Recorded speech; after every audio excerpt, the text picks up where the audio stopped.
You see, if you are a Nigerian and you are still asleep against the happening, then you are not worthy of living. Let's be very honest. Because it's becoming so glary, it has been obvious. All the languages have been very bold. The handwriting on the walls has all been there. You know why? I think all that is happening recently, so many people that are still against the fact that Islamization agenda has been on and still actively on. I think I'm sorry for you people. I'm sorry for you people. Because if you look at the way things are going in Nigeria now, it's clear that if you are not a Fulani, if you are not a Muslim, you will be at the receiving end. Unless you are their loyal puppets. They are using you to do the rubbish they are doing. Just like we've seen them recently walk through the judiciary to do certain nasty things. We have them in the forest, now we have them in government, we have them in the military, we have them inside the courtroom. Then are we not cooked? That is why you see the kind of irregular judgment, conflicting judgment, stupid judgment here and there.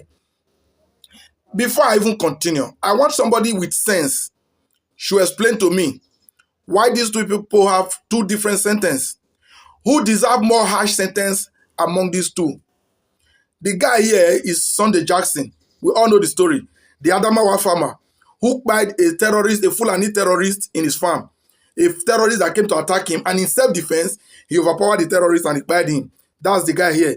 And at the end of the day, he was condemned to die by the Nigerian Supreme Court for defending himself, right?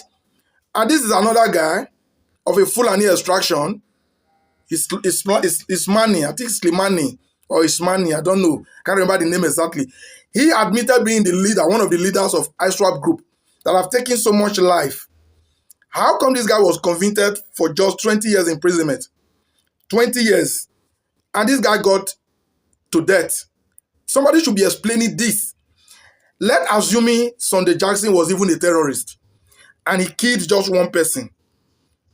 That amounts to sentencing him to death.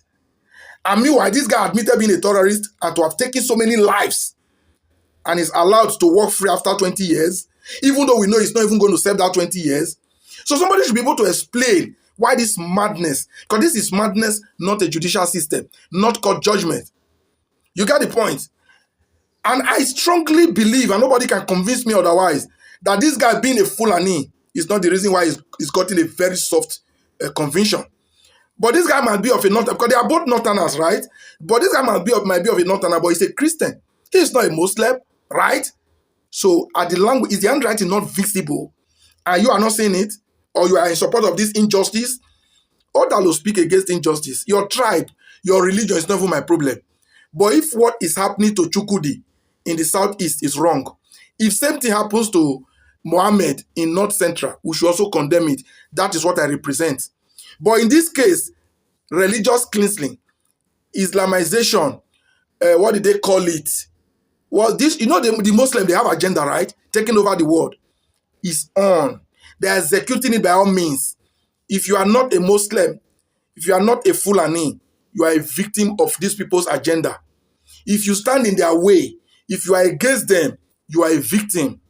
So we all know, are we going to allow this to crush all of us without doing nothing? You should be thinking about that. You cannot convince a guy who killed one person to die, and the one that have taken lives to 20 years. This is a judicial madness now. This is just an act of madness and injustice of the highest order. Look at the case of Nnamdi Kanu. Nnamdi Kanu, according to the Nigerian judiciary, should go to prison for life. Meanwhile, Samuel Ekpa, for a similar offense, got a few years. Is it 10 years? Is it 10 years or 20 years in the Finnish prison? Right?